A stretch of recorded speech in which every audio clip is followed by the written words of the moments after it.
কলকাতায় সিজেপির ডাকা বৃহৎ ছাত্র সমাবেশে অংশগ্রহণের সময় প্রধানমন্ত্রী নরেন্দ্র মোদীর একটি আপত্তিকর কার্টুন সংবলিত পোস্টার বহনের অভিযোগে অভিনেত্রী শ্রীলেখা মিত্রের বিরুদ্ধে এফআইআর দায়ের হয়েছে।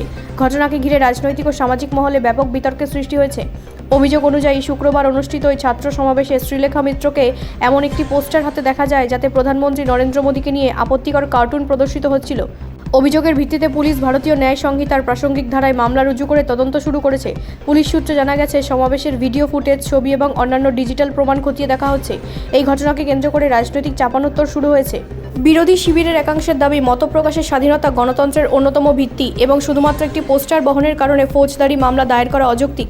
অন্যদিকে শাসকপন্থী মহলের বক্তব্য, গণতান্ত্রিক প্রতিবাদের অধিকার থাকলেও কোনো সাংবিধানিক পদাধিকারী বা ব্যক্তিকে উদ্দেশ্য করে অশালীন বা আপত্তিকর উপস্থাপনা গ্রহণযোগ্য নয় এবং আইন অনুযায়ী ব্যবস্থা নেওয়া উচিত। এদিকে ঘটনার বিষয়ে শ্রীলেখা মিত্রের তরফে এখনও পর্যন্ত কোনো বিস্তারিত আনুষ্ঠানিক প্রতিক্রিয়া প্রকাশ্যে আসেনি। পুলিশ জানিয়েছে, তদন্তের অগ্রগতির ভিত্তিতে পরবর্তী আইনি পদক্ষেপ নেওয়া হবে। এই ঘটনাকে কেন্দ্র করে রাজনৈতিক প্রতিবাদ, মত প্রকাশের স্বাধীনতা এবং আইন প্রয়োগ, এই তিনটি বিষয় নতুন করে আলোচনার কেন্দ্রে উঠে এসেছে। ব্যুরো রিপোর্ট, রাষ্ট্রীয় প্রসার বাংলা।